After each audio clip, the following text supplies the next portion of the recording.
Hello, everybody, and welcome to the first episode of Buddhapod. I'm Catherine. And I'm Andrew. Today, we'll be introducing the podcast and talking about why we started this program, and then go into our backgrounds as Buddhists.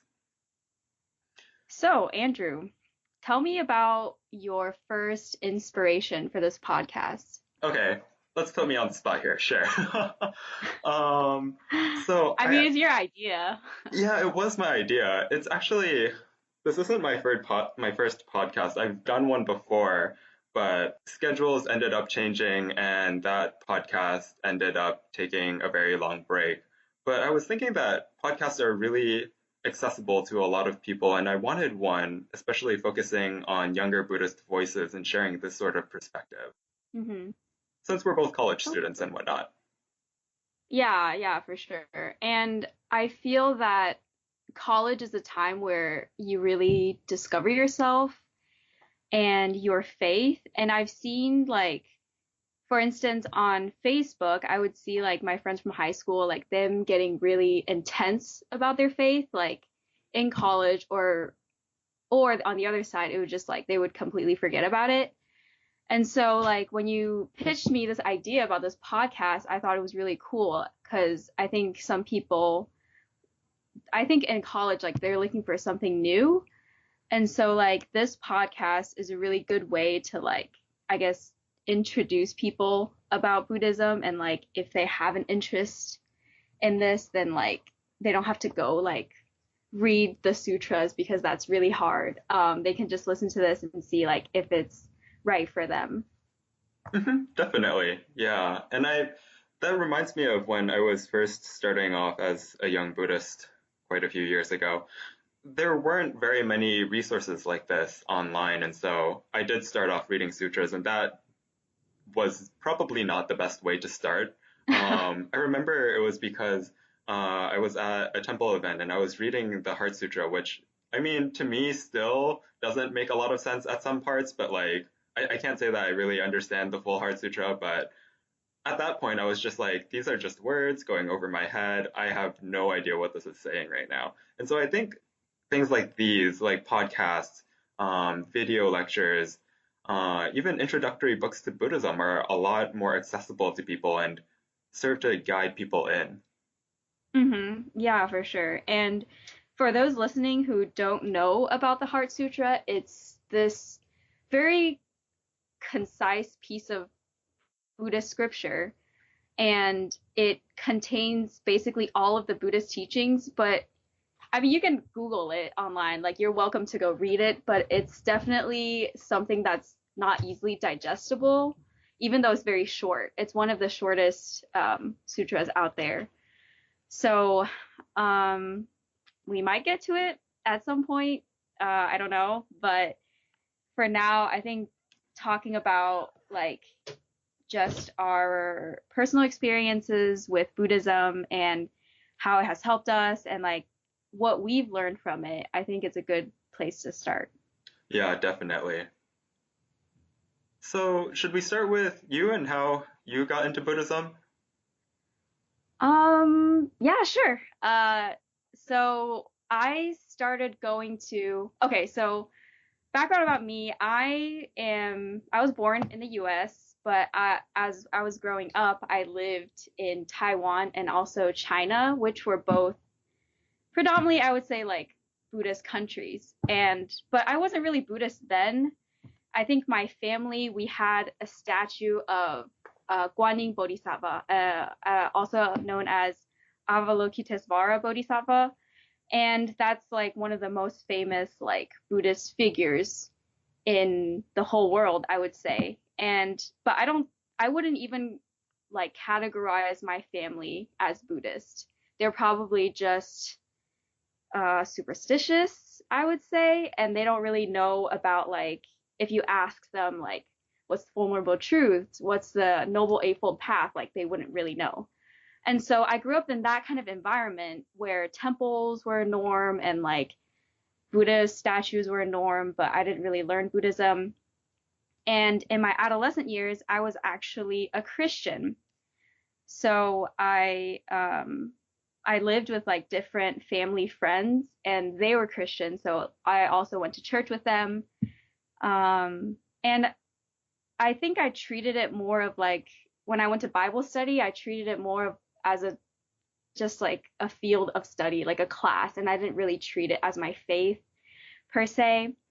And and then like when I got into high school, like I started going to the temple that I go to now, and even then I wasn't really like I couldn't confidently say that I was a Buddhist, but being at the temple and not just like being around that environment and also like learning things from daily life, I think that's what really made me a Buddhist. And I guess the biggest step that I took was when last year when I was going into my junior year of college, and I just wanted to explore more about my faith and to find out what Buddhism was really all about. So I went to Taiwan and I did like this 6 month monastery school thing where I was cut off from the outside world, and I just studied Buddhism in this school and studying alongside of nuns who they just renounced to become a Buddhist nun, but they're also studying really hard. And it gave me a taste of Buddhist life, and it really inspired me to do more and give back to the community that gave me so much. So that's kind of where I am at now. Um, and like being a Buddhist in college, like in college is where I really intensified my practice, and it's really helped me a lot with like personal issues and like unexpected things and like different life changes, but I'm able to handle them better because of my Buddhist practice. Wow, So yeah, that's me. that's really cool. I mean, I think it's pretty like it's definitely not where like the conditions were so weird for me to like have stumbled onto this temple that I go to now. So I think it's like really fascinating, and like you can't really explain it with words. But I'm really glad that like I'm able to come to this temple, and like I'm glad that I had all um the right conditions to be able to like volunteer at the temple and everything. So Definitely, yeah. And I think we'll get into talking about causes, conditions, and all of that in a bit too, right? yeah, for sure. Mhm. So I should, What about you, Andrew? yeah, I should I want to probably hear about introduce your story. myself. Yeah, I mean, we do share some similarities. I mean, my family also had a statue of Guanyin of Avalokiteshvara Bodhisattva in our house too. But aside from that, there really wasn't much Buddhism going on. It was sort of a thing where we would go to the temple, say, once, maybe twice a year. It was never really a big part of the family, but it was just present. And I was also born in the US, but I grew up my entire life in Portland, Portland, Oregon. So small, kind of small town, rainy area, similar to Seattle in terms of weather. But I started going to temple more just out of curiosity after going to some celebrations for the Lunar New Year. I wanted to find out a bit more, and that was also when I found out that there was such a thing called the Heart Sutra and got really confused about it. But it was Hmm. during that time when I started thinking that I wanted to understand Buddhism since it seemed to be relevant to my family. And I mean, it especially became relevant when I had a relative who passed away. I was freshman. So I was a Hmm. freshman in high school. One of my relatives passed away. And so during the funeral process, Buddhism played a really large part of it. And I mean, I had never seen my family be as Buddhist as they were until that few week span that we did the funeral proceedings. Hmm. And I was really intrigued. And so after that, I decided to sort of go to the temple more often. And I mean, part of this was built into the funeral process. We had to show up at the temple every week And then after going there for a good 7 weeks, I thought I might as well really find out more about this. So I started talking to the local monks there, and this was a small little temple in Portland. And Mm-hmm. of course, my Mandarin was not very good at the time, and I had just started taking Chinese classes. So communication was really difficult. But at one point, I found out enough to sort of be like, I think I really do want to spend more time with this. And so I didn't do a 6 month program. I started off with a 1 week retreat. And after that 1 week retreat, I realized that this is something that I do want to continue. I really liked the practices, the lifestyle that I had at the monastery. And so I came back the following year and did another week. And this kind of continued every summer until I finished high school.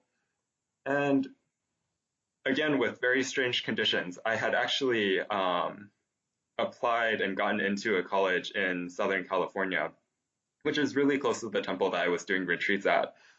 And while I was going to do a research project at the college over the summer, somehow they lost my application. And they notified me in April or so saying that I didn't apply, even though I was really, really sure that I did. I even have the email receipt saying that I applied to this position, but I didn't get it. And so I had nothing to do over the summer. And I thought, you know, maybe it's best if I spend a few weeks at the temple. And it just so happened that there was an opportunity for me to spend 6 weeks living at the temple. And that really transformed how I approached the world. And it changed how I approached college too. And I think it's really benefited me. But we'll get into that later. Mm-hmm. Wow, that's actually a really fascinating story as well. Um, it's sometimes I think what I caught from your story is the part about the funeral. 'Cause I think, oh, sorry, my phone. It's okay. Um, the funeral, because a lot of people in Asia, that's what they associate Buddhism with, and that's what I mean when I say that my parents or culturally they are superstitious and like they're culturally Buddhist, so they associate Buddhism with like death and like pessimism and just staying in the mountains. But once I started getting involved with my temple in Orlando, it's really opened my eyes to how like the future is full of possibilities in the Buddhist point of view. So like that's what really helped me. And uh, I wanted to ask, what is it about the 6 month or even like the 1 week retreat that changed like some of your behavior or like some of your outlook on life? So I'll start with the 1 week one. So my first retreat was the short-term monastic retreat. And this is held, at least for kids, which is the group that I did it with. I did this at Shilai Temple in Hacienda Heights. And so my first week there, I was under the impression, and it's true, like we go and we have our heads shaved, we become novice monks for a week. And it was my first real, I would say, like intensive Buddhist experience. And even though it was adapted, the curriculum was completely adapted for young kids, I really appreciated the sort of discipline, the sort of habit, the routine that went into life there. And Mm-hmm. I mean, I've never really been much of a morning person, but I felt like even though every day was so busy at the temple, and this is true of all of the retreats I've done, even though life is so busy, and even though waking up is done very, very early in the morning, I never really felt tired, and that was something that I really amazed myself with.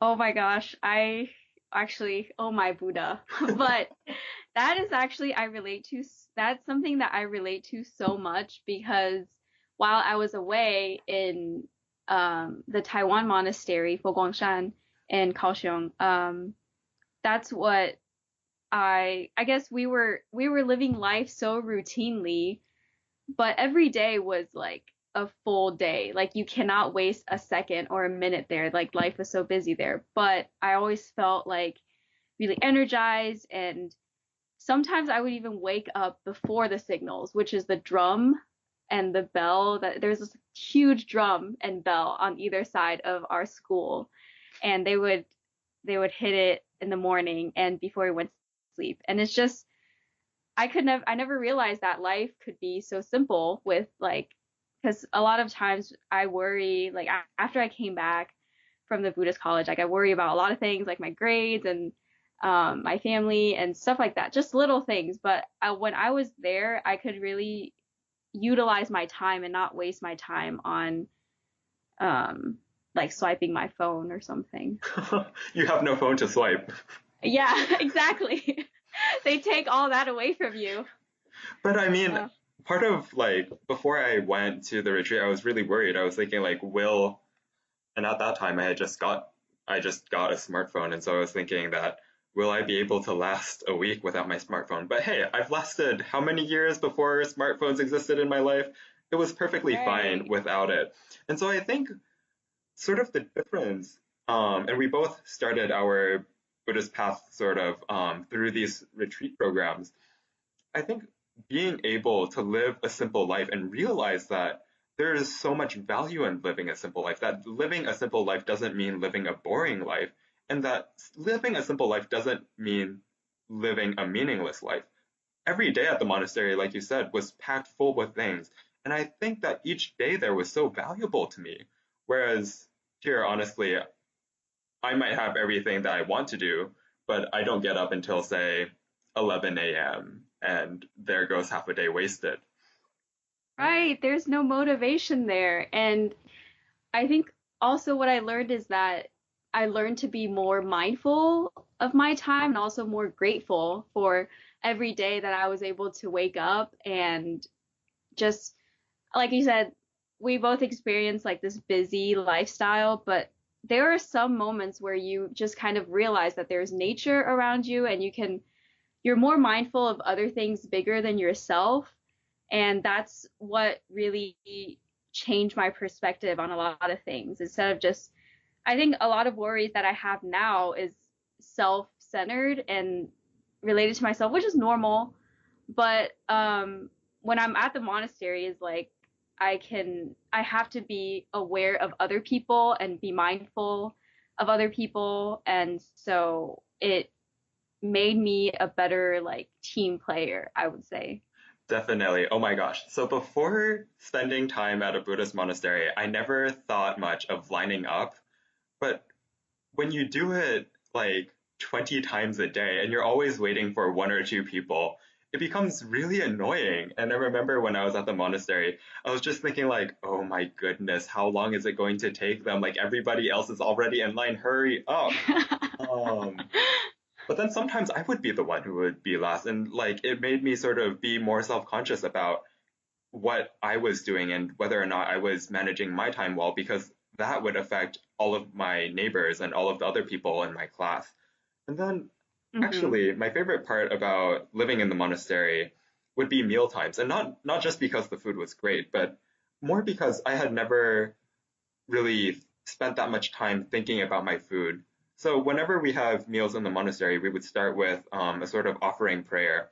And personally, I don't necessarily like sharing my food, but to have that sort of symbolic idea of offering this food, sharing it with not just one or two people, but with all beings, and having that intention has slowly transformed me. And now I do share food. So that's one thing. But the other thing was just as we were eating, we would think about where the food comes from. And I thought that that was a really good practice too, to make me sort of be more appreciative of the food. And also, once I was appreciative of it, naturally I just stopped wasting food and really only took as much as I could Hmm. eat. Yeah. Yeah, I relate to that a lot.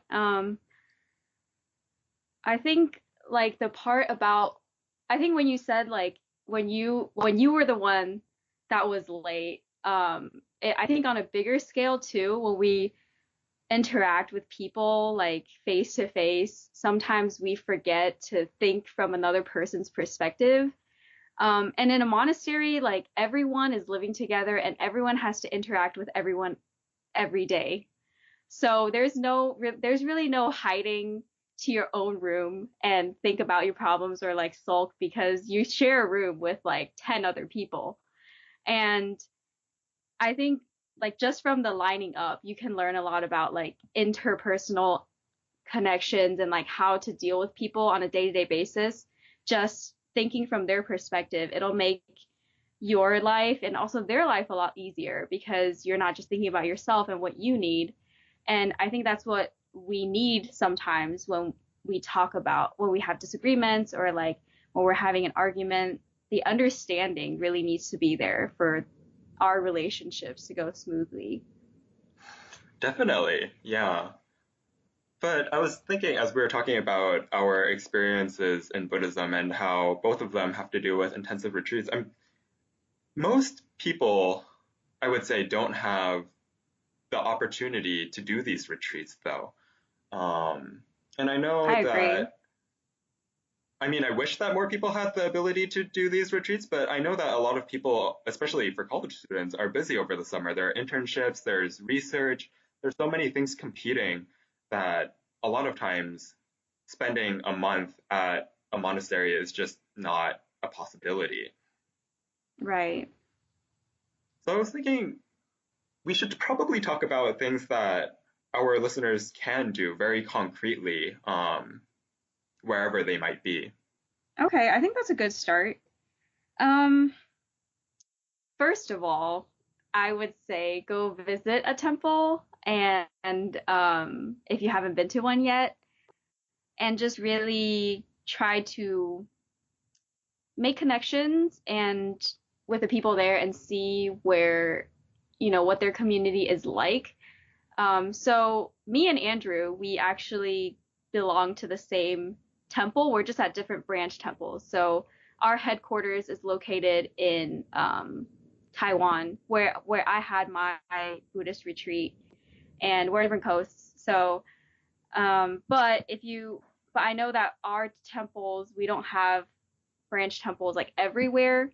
So if you can find a Buddhist temple, definitely go and learn about like I guess like talk to the monastics there and see what you can do to start out. Like there's usually at temples they have like meditation classes or like just classes about Buddhism because you can do your online research, but there's not the feel of like being at a monastery. And I think the atmosphere of a temple will kind of calm your mind and like change your attitude on things already. Um, but yeah, I think a lot of people are most familiar with the practice of meditation. So if you can start like meditation, you can start little, you can start like 1 minute or 2 minutes a day. Like that's definitely helpful as well. What is your advice on this, Andrew?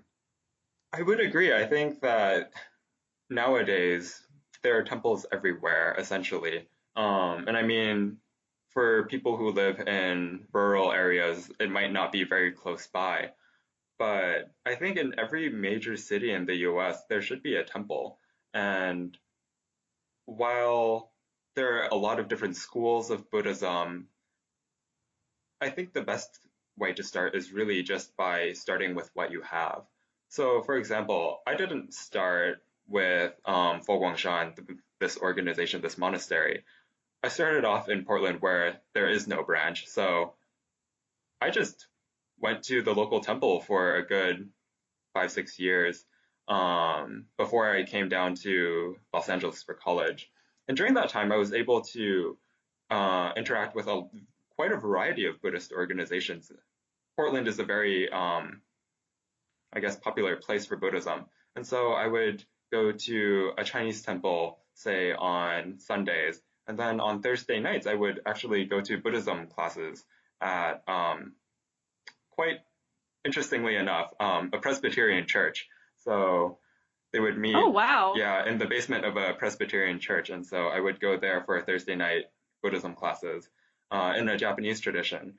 And then on Saturdays, I would go to a Zen temple. And so there were a lot of groups, and I think I learned some things from each group. And eventually, I sort of hovered and I spent a lot of my time at the Chinese temple, the Chinese Mahayana temple, which is why I found Foguangshan really appealing to me when I went to Los Angeles. They're very similar. Well, I guess they're the same actually. So there's that. And I think the other thing is that there's, at least for me, when I was first starting, there was a lot of uncertainty as to where to start, what to start with.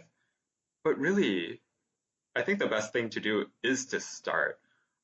It takes a lot of things to be in order for anybody to have exposure to Buddhism. I mean, even today, Buddhism isn't a really, really major religion. It's up there, but there aren't that many people who know about Buddhism or really have the will or sort of the motivation to understand it. And I think if you're listening to this podcast, obviously you want to know something more about Buddhism. And I think that's a really great Mm-hmm. aspiration or motivation to have. And so take charge of it. Take it while you have this motivation and while you have the resources to find whatever it is that's in your area and get involved here and now. Yeah. I think what you just said about starting something, because I'm a huge procrastinator, and before I have to start anything, I do my thorough research. Like, I check my grade before I start an assignment, as if that would change my grade. So it's kind of like, like in our human mind, I feel like we often do things that are against what's really good for us, and just sometimes you might be uncertain, and sometimes you might be scared, but it really is just, it really is best to just take that moment and take that first step, and you never know where you'll end up. Like, you don't know where conditions are and where it could take you. But for me, it definitely choosing, well, I didn't choose to go to my temple. My aunt took me. But choosing later on in life to get involved is definitely the best choice that I've made in my young adult life. So, yeah, I agree with Andrew, and definitely go check out a local temple. And don't be scared. You might not speak the same language as them, but as long as you go in with an open mind, I think everyone will be welcoming. Definitely. And I think the other thing to keep in mind is that no matter what tradition of Buddhism you're interested in, I think starting off at any Buddhist temple will help. A lot of the methods might be different, but there are also so many similarities. And I think building a solid foundation in any Buddhism is easily transferable to other schools too. Oh, yeah, definitely. I mean, later on we'll talk about, why there are different schools of Buddhism. And it really is to just suit people's needs. Like, whatever people need, like, that's how it transforms into this school. So, find the one, even if your first experience with Buddhism, is not like what you were hoping for, I would say keep looking, because there are so many different ways that Buddhism is taught, but essentially it's all, underneath it all, the teaching is the same. Definitely. Yeah. Um, let's see.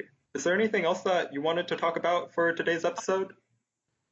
Um, I had a question that I was holding. Oh, What okay. made you, yeah, I just thought of it. I forgot during the middle, and then I remembered again. Um, what attracted you to Fo Guangshan, like, specifically? Like, what you said that it really appealed to you. Like, what part of it? Okay, so this is going to sound a bit strange, but the thing that appealed to me the most was the chanting services originally. Oh, I interesting. It was a very strange thing because when I went to Shilai Temple for the first time, um, it was actually partly in relation to my recently deceased relative. And while Shilai Temple didn't do the funeral, but we were going there as like sort of to prepare for the funeral and like get advice on things and whatnot. And on one of those days, we ended up staying for the Sunday service. And what really attracted me was sort of the melody, and it just felt really soothing. And that's my first start, and that's how I um, decided that I wanted to come back and learn more. Oh, wow. I would say you had really good conditions in the past because that's not how I felt about chanting. So how I started with a Fogongshan temple because there's one in Orlando and it just happened to be really close to my house. And so that's a good condition there. But my aunt took me to temple at first. So I was not like I was forced to go basically. And so in the beginning though, the monastic there, the abbess venerable, her name is Venerable Jiefan, and she saw me, a little kid, not knowing what she's doing, and she would like ask me to do like these small tasks, like typing up library labels for her or just like washing the dishes or something. And I think from a young age of doing that really helped me learn how to be responsible and also let me I guess get in touch with Buddhism in the way that's not apparent. Like because I didn't really know that she was trying to teach me Buddhism. She just like let me volunteer. But there are things like when she's teaching me, she would be really patient and she wouldn't force me to do like she wouldn't put too much on me at once. So it's kind of her way of bringing me into the temple and but not really like pushing it. So she never tries to convert anyone and just just this week she had this lady come in and ask her if she could talk to her, but the lady made it really clear that she's not Buddhist. She doesn't want to convert to Buddhism, but she just needed someone to talk to. And she said, and our venerable said, yes, like, of course I'll talk to you. My goal is never to convert anyone. So I really felt that as a child, or looking back on it now, I can see that that's what she was doing. But it also taught me a lot about responsibility and how like temple could be a good place for me to grow. So, and then college happened and then, yeah, the Buddhist program. I think it just progressed really fast from there. Actually, now that we're on this topic, I have a question for you too. And Okay. it's just that I wanted to ask how you went from being a Christian growing up to being a Buddhist now. Okay. So when I wasn't just any Christian. I was a Jehovah's Witness. And like I know they're like notorious for like going door to door on people's houses, but I was living with that family friend at the time and she just took us to church and I thought that I identified as a Christian and I thought that the Bible was really interesting and like cuz I didn't really read the Bible. I read like this book that had pictures in it and it was telling stories from the Bible. So I read it and I thought that it was really interesting, but I couldn't say like now looking back on it, I don't think I could confidently believe like I can't confidently say that I believed in God, if you know what I mean. Like I think I just treated it as like something that I was studying and of course, being at that age too, I don't think I had a strong sense of, I am this religion. I just, because I was in that environment, then I kind of just immersed and I became Christian. And I would tell people that, yeah, I'm Christian. But, and even that was the case too when I first came to this temple. Like I wouldn't confidently say that I'm a Buddhist. I was just like, oh, I go to this temple. But it was when I really started to get in touch, like learn the teachings of Buddhism that it really resonated with me. I really agreed with it. And that's when I really decided to declare that I'm a Buddhist loud and proud. So I wasn't a super devout Christian. I was a kid. So Okay. yeah, but that's my journey kind of. I religion hopped and then yeah, now I'm a Buddhist. So Sounds good. Um, yeah. the last thing I think we should close on, though, is the topic of conditions. So this is something that we said at the beginning of the podcast that we'd come back to, and we've been kind of throwing around this term throughout the Mhm. podcast. And I think we should talk about it a bit more in the sense that the idea of causes and conditions in Buddhism, that nothing just happens for no reason. There's always a cause, there's always actually many causes, many conditions, a lot of things coming together that allow for things to happen. And so, for example, we've been using it in this episode sort of as the causes and conditions that led us to become Buddhist. So, Mhm. just taking that apart and looking into how, for me at least, how I became a Buddhist. Well, I would say one of the big parts of it was um, my relative passing away. But then my relative could have passed away, but we wouldn't have done a Buddhist funeral. But it was also because of my family's background and that they wanted a Buddhist funeral. Okay, so you have two things going on there. Right. And then it just so happens that the day that we went to the temple to talk about the funeral, we also stayed for the Sunday service. And so if we hadn't done that, I probably also wouldn't have been very interested. But we stayed, and then I was interested, and they also happened to have an advertisement at that time for the summer retreat. And so when I saw that, I was thinking, well, maybe I'll come back later. And so later that summer, or later that year, I came back. And so all of these things happening one after another, and sort of, if something had gone differently, things would be really different right now.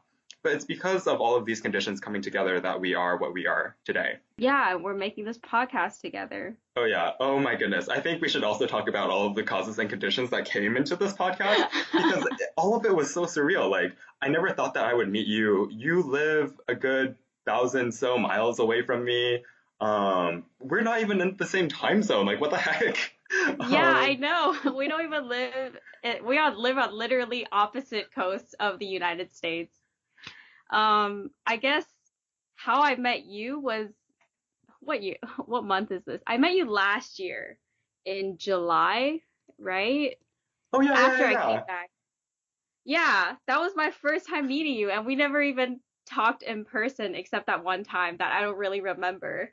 Oh yeah, Um, so that wasn't a very long conversation either. It was just we had passed by each other in Los Angeles at the temple, and I think I said something like, "Hey, aren't you the person who just came back from Taiwan?" And you were like, "Yeah," and then we walked off. wow. And then we like, and then you, and then we became friends on Facebook, and then we talked like over Facebook Messenger. But like, I've never even, well, I saw you because there was also a retreat going on, and you were the translator. Oh, that's right. And That's how I met so, you. Yeah, yeah, yeah. And I thought it was weird because you just kept looking at me, and I was like, what's the deal with this guy? Like, yeah. um, but yeah, and then I found out you were the translator, and apparently you do this at every retreat.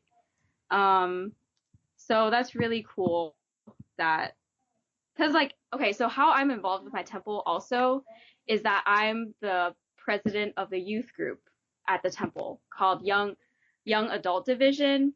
And so why I was at Shilai Temple was because of this conference that they were having last year.